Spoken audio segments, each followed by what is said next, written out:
नमस्कार दोस्तों, मैं विवेक आप लोगों के साथ जुड़ रहा हूं। जून 2024 के लिए जो कुछ हो सकता है मैं अपनी तरफ से करने का पूरा प्रयास कर रहा हूं और आप लोगों की मैं जितनी मदद कर सकता हूं पीडीएफ से, वीडियो से, वह सारी करने की कोशिश कर रहा हूं। मैं आपके लिए हर यूनिट के उन महत्वपूर्ण बिंदुओं को रिवीजन पर्पस से आपके समक्ष ला रहा हूँ जो कि एग्ज़ाम पॉइंट ऑफ व्यू से बहुत ही ज़्यादा इम्पॉर्टेंट है और प्रश्न जो हैं उन्हीं से बनते हैं। देखिए, ये जितने भी पॉइंट मैं आपके सामने ला रहा हूँ ये सारे के सारे PYQs में पूछे गए प्रश्नों के आधार पर डिटेल्स में लाई गई चीज़ें हैं। अगर आप उनको पढ़ते हैं, रिवाइज करते हैं, 2-4 बार पढ़ के उन्हें याद कर लेते हैं तो उनसे प्रश्न जो हैं 99% चांसेस है कि प्रश्न जो है उन्हीं से बनेंगे। क्योंकि वही फैक्चुअल चीज़ें हैं हिंदी साहित्य में। बाकी साहित्य में फैक्ट्स बहुत सारा है, लेकिन उनमें से भी हमें जो कुछ इम्पॉर्टेंट फैक्ट्स हैं उनको देखना आवश्यक है। क्योंकि एग्ज़ाम क्वालिफाई करने के लिए हमें महत्वपूर्ण बिंदुओं को देखना पड़ेगा। और आपको जो है PDF अगर इसकी चाहिए तो PDF आपको मेरे टेलीग्राम चैनल पर मिल जाएगी और लिंक जो है टेलीग्राम का आपको डिस्क्रिप्शन में मिल जाएगा, तो आप वहां से ज्वाइन हो सकते हैं। तो चलिए बिना देर किए हम इसको शुरू करते हैं और नेट JRF के लिए जो 2024 के लिए जितने भी महत्वपूर्ण बिंदु हैं उनको हम रिवाइज करते हैं। देखिए, नाटक और उनके नाटककार। तो देखिए क्या है, अंधेर नगरी जो है नाटक, जैसा कि आपको पता है भारतेंदु का है। सिंदूर की होली लक्ष्मी नारायण लाल मिश्र, इनका पूरा नाम है लक्ष्मी नारायण लाल मिश्र। कभी कभी पूछ लिया जाता है कि मिश्र जी क्या कहना चाहते हैं, तो लक्ष्मी नारायण लाल मिश्र इनका पूरा नाम है। अंजो दीदी उपेंद्रनाथ अश्क की रचना है। महाभोज मन्नू भंडारी। देखिए, महाभोज मन्नू भंडारी का नाटक भी है और उपन्यास भी है। तो प्रश्न बनाने वाला उपन्यास और नाटक दोनों से प्रश्न बना सकता है, तो आप जो है दोनों को ही याद कर लेना। सिंदूर की होली। देखिए, सिंदूर की होली जो है लक्ष्मी नारायण लाल मिश्र की रचना है। 1934 में इसका प्रकाशन हुआ और इसमें टोटल 2 अंक है। विषय अगर हम देखें तो सामाजिक समस्या प्रधान नाटकों के क्रम में सिंदूर की होली उनका 5वां उपन्यास है। और देखिए, सिंदूर की होली नाटक की भूमिका राम प्रसाद त्रिपाठी ने 20 अप्रैल 1934 को लिखी थी। इस नाटक की खास बात यह है कि इस नाटक में एक ही दिन के पूरे घटना का वर्णन किया गया है। जो ये नाटक है इसमें एक ही दिन के पूरी घटना का वर्णन किया गया है, तो यह हमें देखने को मिलता है। इस नाटक में उन्होंने चिरंतर नारीत्व की समस्या का प्रतिपादन किया है। नाटककार ने समकालीन भारतीय समाज में स्थिर नारी समस्याओं का अंकन विभिन्न पात्रों के द्वारा किया है। और देखिए, अंजो दीदी जो कि उपेंद्रनाथ अश्क की रचना है, 1955 में इनका प्रकाशन हुआ है और नाटक है। विधा इसका क्या है, नाटक है। अंजलि, जिसको हम अंजो के नाम से जानते हैं, अंजलि या अंजो दीदी, इन दोनों के नाम से ही हम इसको जानते हैं। प्रमुख पात्र है, लगभग 30 वर्ष की इनकी उम्र है। इंद्र नारायण अंजो दीदी के पति हैं। श्रीपद अंजो दीदी का 27-28 वर्षीय भाई है। अनीमा अंजो दीदी की सहेली है। नीरज अंजो दीदी का पुत्र है जिसका उम्र 11 वर्ष है। मुन्नी नौकरानी है जिसकी उम्र 25 वर्ष बताई गई है।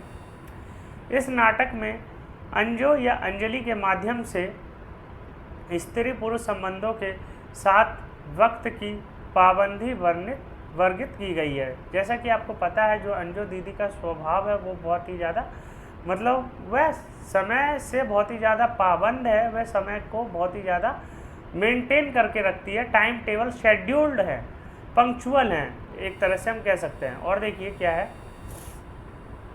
उपेंद्रनाथ अश्क, अगर हम इनकी बात करें तो लक्ष्मी नारायण का स्वागत 1935 ईस्वी इनकी रचना है। स्वर्ग की झलक 1940 ईस्वी की रचना है। छठा बेटा 1940 ईस्वी की रचना है। जय पराजय 1937 ईस्वी की रचना है। और देखिए, लक्ष्मी नारायण मिश्र, यहाँ पे इनका पूरा नाम दे रखा है। तो लक्ष्मी नारायण मिश्र जी को समस्या प्रधान नाटक का जनक कहा जाता है। तो प्रश्न यह भी बनाया जा सकता है कि लक्ष्मी नारायण झा को किस का मतलब जनक कहा जाता है, तो समस्या प्रधान नाटक का जनक माना जाता है। इनकी कृतियों की बात करें तो सामाजिक नाटक इनके हैं। अशोक 1926 ईस्वी का है। न्यासी 1930 ईस्वी की है। राक्षस का मंदिर 1931 ईस्वी की है। मुक्ति का रहस्य 1932 ईस्वी की है। राजयोग 1933 ईस्वी की है। आधी रात 1936 ईस्वी की है। ऐतिहासिक नाटकों की अगर हम बात करें तो गरुड़ ध्वज 1945 ईस्वी की है। वत्सराज 1950 ईस्वी की है। दशाश्वमेघ 1950 ईस्वी की है।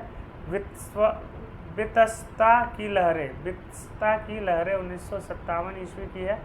और जगदुरु 1958 ईस्वी की है। सरयू की धार 1974 ईस्वी की है। गंगाधर 1974 ईस्वी की रचना है। भारतेंदु हरिश्चंद्र, जैसा कि हमने इनके बारे में पहले भी पढ़ा है पार्ट 1 में, तो फिर से हम देखते हैं। इनका जो जन्म है 1850, मृत्यु 1885। हिंदी के प्रमुख नाटककार के रूप में विख्यात हैं। मौलिक नाटककार, अगर हम इनकी मौलिक नाटक रचनाएं देखें तो वैदिकी हिंसा हिंसा न भवति 1873 ईस्वी की रचना है। चंद्रावली 1876 ईस्वी की रचना है। नील देवी 1881 ईस्वी की रचना है। और सती प्रताप 1883 ईस्वी की रचना है। देखिए, ये इनकी मौलिक रचना है, मतलब ये कोई भी ट्रांसलेटेड या अनुदित रचना नहीं है। तो ये इनकी मौलिक रचना है। तो पूछी जाती है कि भारतेंदु के कौन कौन से मौलिक रचना है, तो उनको भी सीक्वेंस से लगाने का प्रश्न आता है। तो ये आप सारे नाटक देख सकते हैं। अगर हम भारतेंदु के अनुदित नाटकों की बात करें तो रत्नावली 1868 ईस्वी की रचना है। विद्या सुंदर 1868 ईस्वी की रचना है। पाखंड विडंबन 1872 ईस्वी की रचना है। धनंजय विजय 1873 ईस्वी की रचना है। मुद्रा राक्षस 1878 ईस्वी की रचना है। और देखिए, मन्नू भंडारी की अगर हम बात करें तो इनका नाटक हमें देखने को मिलता है बिना दीवार का घर 1966 ईस्वी की रचना है। और मन्नू भंडारी के पति का नाम था राजेंद्र यादव, जो कि लेखक है और वह भी बहुत ही ज़्यादा प्रमुख लेखक है। और देखिए, उपन्यास की अगर हम बात करें तो 1 इंच मुस्कान इनका उपन्यास है 1962 का, जो कि अपने पति राजेंद्र यादव के साथ मिलकर लिखा था। प्रश्न यह पूछा जा चुका है कि जो मन्नू भंडारी हैं उनका कौन सा उपन्यास है जो उन्होंने अपने पति राजेंद्र यादव के साथ मिलकर लिखा है। तो 1 इंच मुस्कान, जो कि 1962 की रचना है, तो वह इनकी मतलब अपने पति के साथ लिखी हुई रचना है। आपका बंटी 1971 की रचना है। कलवा 1971 की रचना है। महाभोज 1979 ईस्वी की रचना है। देखिए, ये महाभोज जो है 1979 ईस्वी की रचना है, उपन्यास है। और इससे पहले जो हमने देखा था महाभोज, वह था नाटक। वहीं देखिए, स्वामी 1982 ईस्वी की रचना है। कहानियों की अगर हम बात करें तो मैं हार गई 1957 ईस्वी की रचना है। एक प्लेट सैलाब 1962 ईस्वी की रचना है। यही सच है 1966 ईस्वी की रचना है। 3 निगाहों की तस्वीर 1968 ईस्वी की रचना है। त्रिशंकु 1978 ईस्वी की रचना है। ये सारी की सारी क्या है, कहानियाँ हैं। तो ये सारी की सारी कहानियाँ हैं जो कि पूछी जाती हैं। और देखिए, चंद्रगुप्त जो है 1931 ईस्वी की रचना है। जयशंकर प्रसाद की रचना है। और इसके जो प्रमुख पात्र हैं, चंद्रगुप्त है, चाणक्य है, सिंहरण है, सिकंदर है, फिलिप्स है, ये इसके प्रमुख पात्र हैं। वहीं देखिए, स्त्री पात्रों में अगर हम देखें, अलका है, अलका है, सुभाषिनी है, कल्याणी है, मालविका है, कॉर्नेलिया है। और इसके प्रमुख पात्र हमें यही देखने को मिल रहे हैं। विषय बात करें तो चंद्रगुप्त व चाणक्य का अत्याचारी नंद तथा विदेशी यूनानियों से संघर्ष का चित्रण किया गया है। जो नंद वंश का अंत करके चंद्रगुप्त ने अपना साम्राज्य स्थापित किया, इसी का पूरा इसी को आधार बना करके चंद्रगुप्त ये रचना की गई है। वहीं देखिए, जयशंकर प्रसाद की अगर हम बात करें तो इनका जन्म है 1889। देखिए, गलत दे रखा है इसमें, 1890 नहीं है, 1889 है। 1937 में इनकी मृत्यु हो गई। नाटक इनका है सज्जन 1910 की, कल्याणी परिणय 1912, करुणालय 1912, राजश्री 1915, विशाख 1921, आज़ाद शत्रु 1922, स्कंदगुप्त 1928। इनकी ये सारी की सारी रचनाएं हैं और सारे के सारे ये नाटक है। पूछे जाते हैं, भारत दुर्देव जो कि भारत दुर्दशा नाटक है, उसमें जो भारत दुर्देव है वह किस चीज़ को प्रतीक है, वह प्रतीक किस चीज़ का है। जैसा कि आपको पता होगा कि जो भारतेंदु हरिश्चंद्र की रचना है भारत दुर्दशा 1880 वाली, वह प्रतीकात्मक नाटक है 1880 का। और उसके माध्यम से जितनी भी मतलब अव्यवहारिक चीज़ें हैं उस समाज में व्याप्त, उसको दिखाने की कोशिश की गई है। भारत दुर्दैव विदेशी आक्रांताओं का प्रतीक है। इसकी वेशभूषा आधी मुसलमानी और आधी किरिस्तानी दिखाई गई है। भारत की 1000 वर्षों की गुलामी को प्रत्यक्ष करने की यह बेजोड़ नाट्य युक्ति है। वहीं देखिए, भारत दुर्दैव पात्र देश के विनाश का मूल है। जो भारत दुर्दैव पात्र है वह देश के विनाश का मूल है। देखिए, जो भारत दुर्दैव है वह कौन है? भारत दुर्दैव वह है जो भारत पे आकर आक्रमण किए, जैसे कि अंग्रेज, मुगल, इन्होंने आक्रमण किया भारत पे, इसीलिए आधा किरिस्तानी और आधा मुगलों वाला वो दिखाने की कोशिश की गई है कॉस्ट्यूम से। अगर हम इम्पोर्टेंट पॉइंट से देखें भारत दुर्दशा नाटक की, तो 1880 में इसका प्रकाशन हुआ, भारतेंदु द्वारा लिखा गया। इस नाटक में टोटल 6 अंक हैं। विषय: यह नाटक भारत की तत्कालीन राजनीतिक व सामाजिक दुर्दशा का प्रतीकात्मक चित्रण प्रस्तुत करता है। पात्र इसका है भारत दुर्दैव, भारत और भाग्य, सत्यानाश, रोग, आलस्य, मदिरा, अंधकार, ये सारे इसके पात्र हैं। देखिए, पात्रों को एक बार और समझिए। प्रतीक के माध्यम से भारतेंदु ने ये सारे के सारे पात्र रखे हैं। भारत दुर्दैव रखा है, भारत को रखा है, भारत भाग्य रखा है, सत्यानाश रखा है, रोग रखा है, आलस्य, मदिरा, अंधकार, ये सारे के सारे पात्र हैं। और देखिए, भारतेंदु हरिश्चंद्र का जन्म जैसा कि हमने कई बार देख लिया 1850 और मृत्यु 1885। हिंदी के पितामह माने जाते हैं, आधुनिक काल के जनक हैं। और हरिश्चंद्र जो है इनका नाम है, भारतेंदु इनकी उपाधि है। और देखिए, भारतेंदु जी ने सन 1868 ईस्वी में कविवचन सुधा का प्रकाशन किया। पत्रिका में सुधा नामक पत्रिका का प्रारंभ किया और उसके महज 5 वर्षों के बाद ही हरिश्चंद्र मैगजीन नामक मासिक पत्रिका को निकाला, जिसका 8 अंकों के बाद, जो 8 अंक निकाले हरिश्चंद्र मैगजीन के, उसके बाद उसका नाम क्या रख दिया? हरिश्चंद्र चंद्रिका। तो हरिश्चंद्र चंद्रिका जो है हरिश्चंद्र मैगजीन का ही मतलब बाद में बदला गया नाम है। तो यह भी पूछा जा सकता है कि हरिश्चंद्र चंद्रिका का प्रकाशन कब से हुआ? तो इसका भी उत्तर 1800 इसका भी जो उत्तर रहेगा 1873 ही हमें देखने को मिलेगा। 1874 में भारतेंदु जी ने नारी शिक्षा के लिए बाल बोधिनी पत्रिका निकाली। इस प्रकार कुल मिलाकर उन्होंने 3 पत्रिकाएं निकाली। 1874 में भारतेंदु जी ने बाल बोधिनी पत्रिका निकाली और इसमें नारी से संबंधित चीज़ों को बताने की कोशिश की गई है। और देखिए, प्रमुख नाटक अगर हम देखें तो वैदिकी हिंसा न भवती 1873 की रचना है। सत्य हरिश्चंद्र 1875 की रचना है। प्रेम जोगनी 1875 की है। चंद्रावली नाटिका 1876 की है। विशस्य विषमोषधम 1876 की है। और भारत जननी 1877 की है। नील देवी 1881 की है। और सती प्रताप 1883 ईस्वी की रचना हमें देखने को मिलती है। वहीं देखिए, अंधेर नगरी जो है भारतेंदु की रचना है, नाटक है, 1881 ईस्वी में इसका प्रकाशन हुआ है। अगर हम मुख्य पात्रों की बात करें तो इसमें कौन कौन मुख्य पात्र है? महंत है और उनके 2 शिष्य हैं, नारायण दास और गोवर्धन दास। तो नारायण दास और महंत जो है उस राज्य को छोड़कर चले जाते हैं, लेकिन गोवर्धन दास वहीं रहता है और लास्ट में ये मतलब इसको एक जुर्म में पकड़ लिया जाता है, जबकि ये कोई जुर्म नहीं किया होता है इसको, लेकिन उस नगर में पकड़ लिया होता है और इसको फांसी दे जानी होती है। लेकिन इसके गुरु आ जाते, महंत आ जाते हैं और इसको बचा लेते हैं, और जो फांसी होनी होती है गोवर्धन दास को, वह राजा खुद ही कर लेता है। देखिए, इसमें जो अंक हैं टोटल 6 अंक हैं, प्रहसन है। अंकों की जगह दृश्य शब्द का प्रयोग किया गया है। इसमें जो अंक है, अंक को अंक न कह करके दृश्य का प्रयोग किया गया है। तत्कालीन समय में सत्ता की विसंगतियां, मूर्खताओं और उससे उत्पन्न परिस्थितियों का व्यंग्यात्मक चित्रण किया गया है। अगर हम अंक देखें तो पहला अंक है बाह्य प्रांत, फिर है बाजार, जंगल, राज्यसभा, अरण्य और शमशान। शमशान जो है सबसे अंतिम अंक है। भारतेंदु हरिश्चंद्र के बारे में हमने देख लिया और इनके बारे में हमने देख लिया। और देखिए, पृथ्वीराज की आंखें। पृथ्वीराज की आंखें जो है राम कुमार वर्मा की एकांकी है और 1938 में इसका प्रकाशन हुआ। विषय इसका क्या है? ऐतिहासिक पात्र पृथ्वीराज चौहान के बारे में लिखा गया है। 1938 ईस्वी में इसका प्रकाशन हुआ है और राम कुमार वर्मा इसके लेखक है। राम कुमार वर्मा के बारे में हम थोड़ा देख लेते हैं।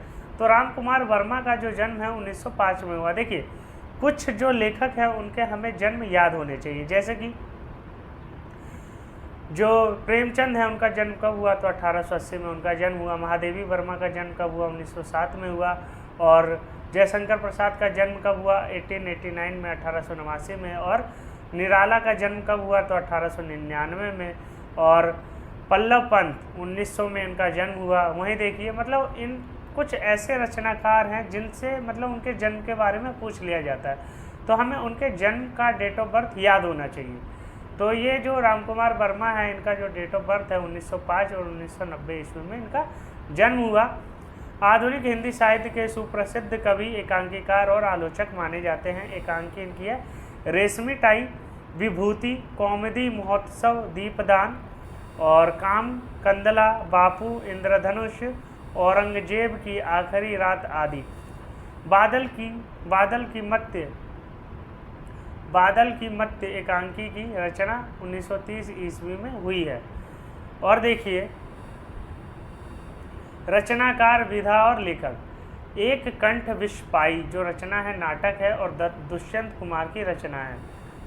अग्निलीक उपन्यास है, ऋषिकेश सुलभ की रचना है। और बादल की मृत्यु एकांकी है, राम कुमार वर्मा की एकांकी है। और देखें इनके बारे में थोड़ा डिटेल्स देख लेते हैं। दुष्यंत कुमार, इनका जो जन्म है 1931 में हुआ, मृत्यु 1975 में। हिंदी कवि हैं, कथाकार और गज़लकार भी माने जाते हैं। एक कंठ विषपाई काव्य नाटक 1963 ईस्वी में इन्होंने लिखा। तो ये इनका महत्वपूर्ण नाटक है, एक कंठ विषपाई, जो कि 1963 में इनकी रचना की गई है और इनका प्रकाशन हुआ है। अगर हम इनके काव्य संग्रह को देखें दुष्यंत कुमार के, तो सूर्य का स्वागत, आवाज़ों के घेरे, जलते हुए वन का वसंत आदि। अगर हम गज़ल की बात करें तो गज़ल है साय में धूप। अगर हम उपन्यास की बात करें छोटे छोटे सवाल 1964 ईस्वी, आंगन में एक वृक्ष 1969 ईस्वी में इनकी रचना हुई है। अगर हम देखें ऋषिकेश सुलभ की बात करें तो जन्म इनका 1955 ईस्वी में हुआ। कहानी और नाटक लेखक के लिए प्रसिद्ध है। और देखिए अग्निलीक उपन्यास भोजपुरी समाज के सामाजिक राजनीतिक बदलावों को लेकर लिखा गया है। तो यह पूछा जा सकता है कि जो अग्निलीक है यह उपन्यास किस पर आधारित है, इसमें किस चीज़ का वर्णन किया गया है। तो यह जो है प्रश्न बनाने योग्य पॉइंट है, तो आप इसको देख सकते हैं। अगर हम नाटकों की बात करें इनकी, तो धरती आबा, अमली प्राप्त करे, अमली सारांश, बटोही आदि। अगर कहानी संग्रह की बात करें तो पत्थरकट, बधस्थल से छलांग, बंधा है काल, तूती की आवाज़ आदि इसके क्या हैं? कहानी संग्रह हैं।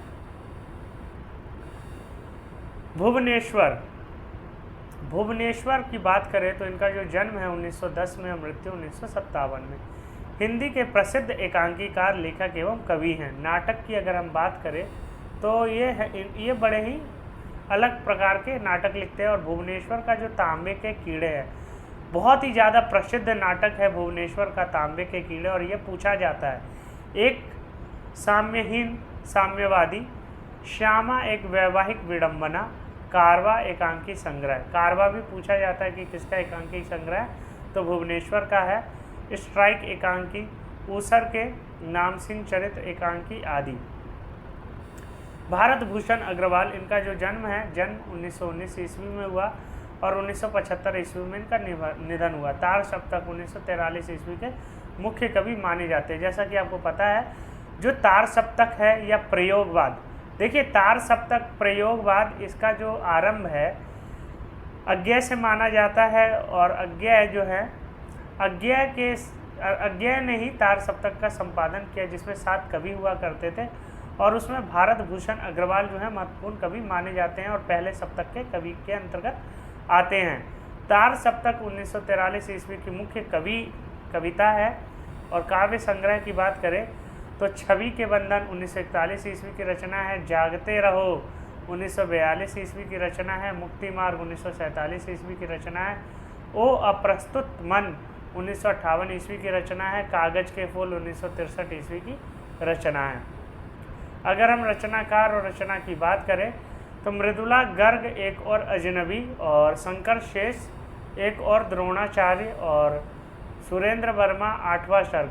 देखिए ये सारी की सारी रचनाएं जो हैं इनकी है। मृदुला गर्ग की रचना है एक और अजनबी, और शंकर शेष की रचना है एक और द्रोणाचार्य, और सुरेंद्र वर्मा की रचना है आठवां सर्ग। रमेश बख्शी की रचना है देवयानी का कहना है। तो ये सारी सारी महत्वपूर्ण रचनाएं हैं। जितने भी पॉइंट्स आपके सामने मैं ला रहा हूँ सारे के सारे फैक्चुअल पॉइंट्स है और एग्ज़ाम पॉइंट ऑफ व्यू से बहुत ही ज़्यादा इम्पॉर्टेंट है।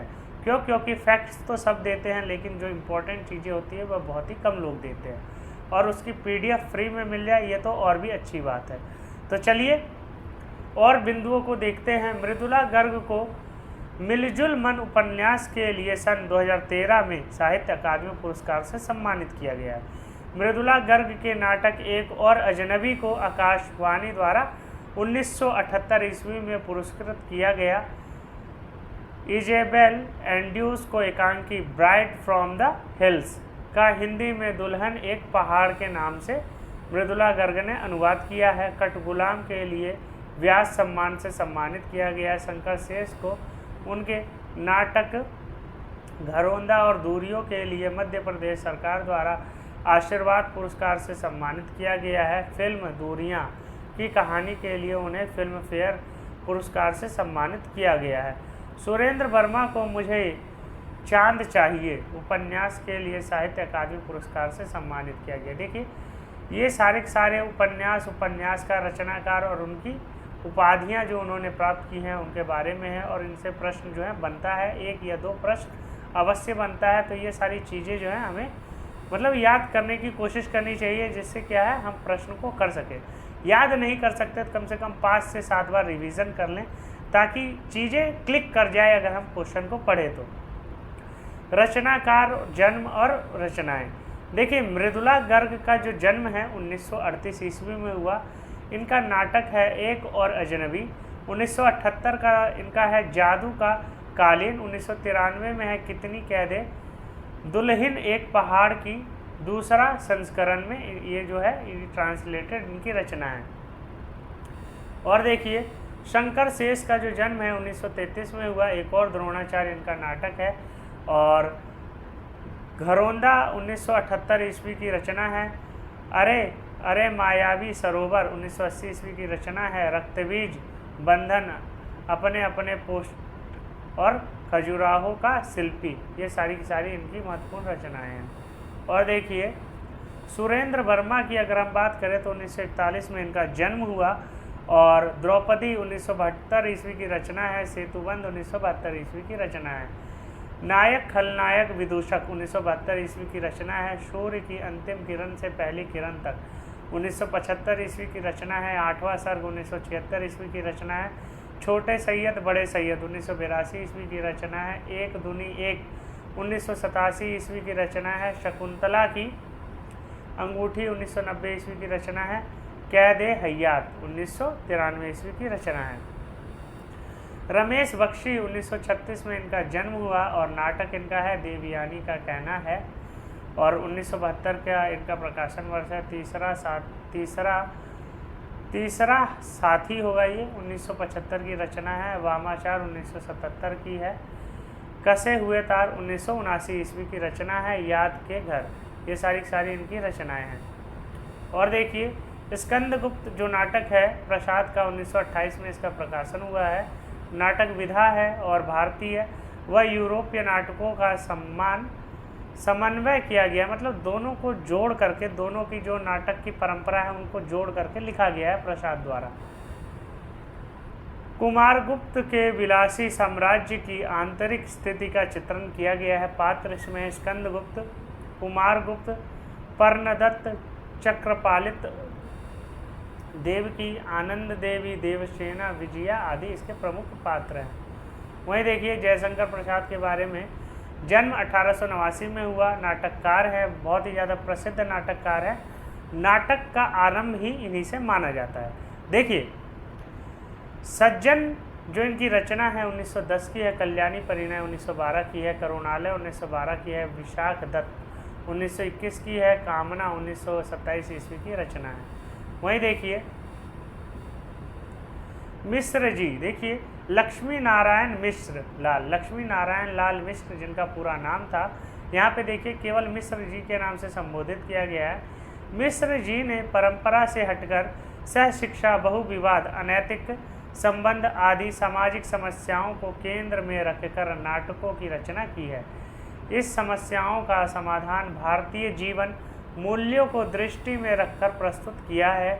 यह कथन सिंदूर की होली नाटक के संदर्भ में रामचंद्र तिवारी विद्वान ने कहा है। और देखिए सिंदूर की होली रचनाकार लक्ष्मी नारायण मिश्र 1934 की रचना है। नाटक है, 2 अंक है इसमें।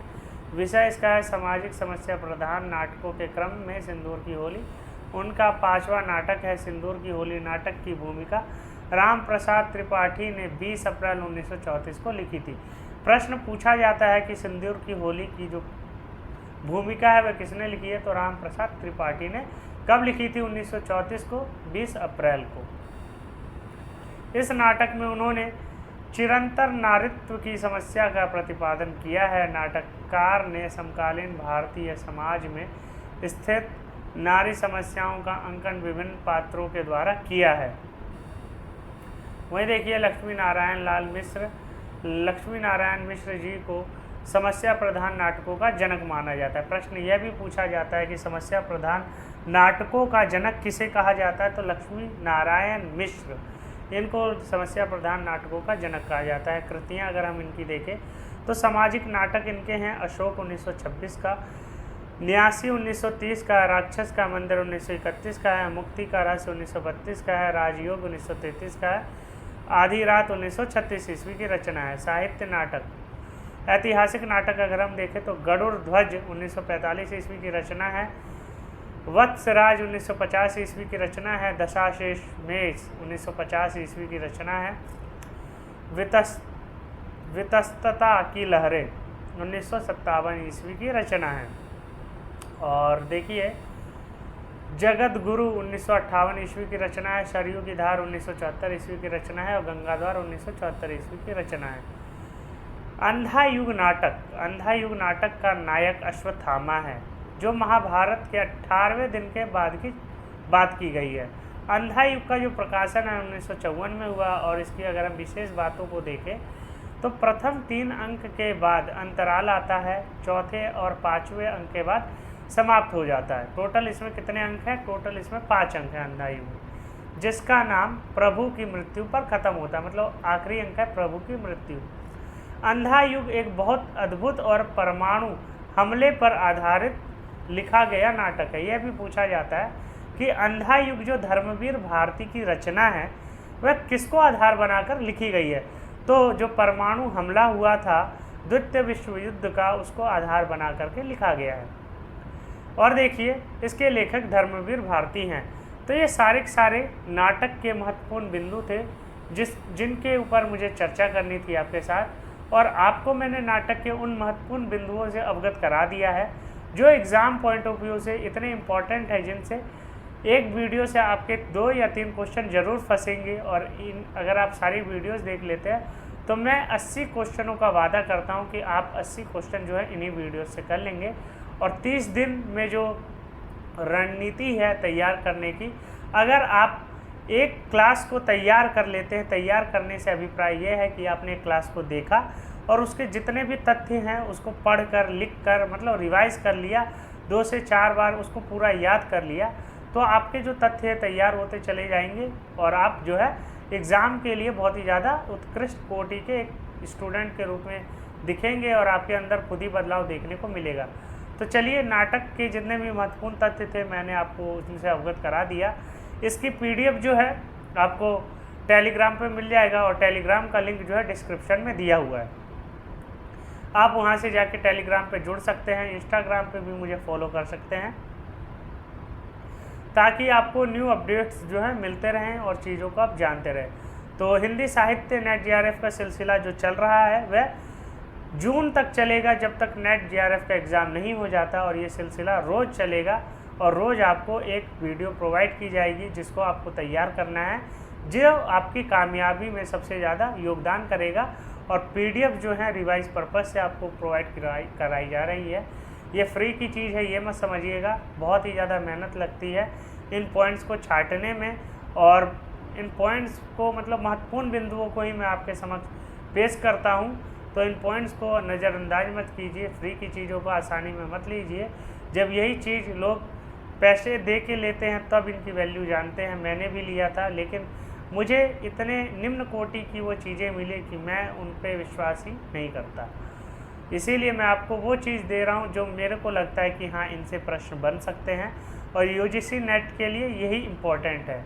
तो आप लोग मेरे साथ यहाँ तक बने रहे, इसके लिए धन्यवाद। और अपनी रिवाइज को बरकरार रखिए और हिंदी साहित्य गुरु के साथ जुड़े रहिए और अपने प्रिपरेशन को लागू करते रहिए। धन्यवाद।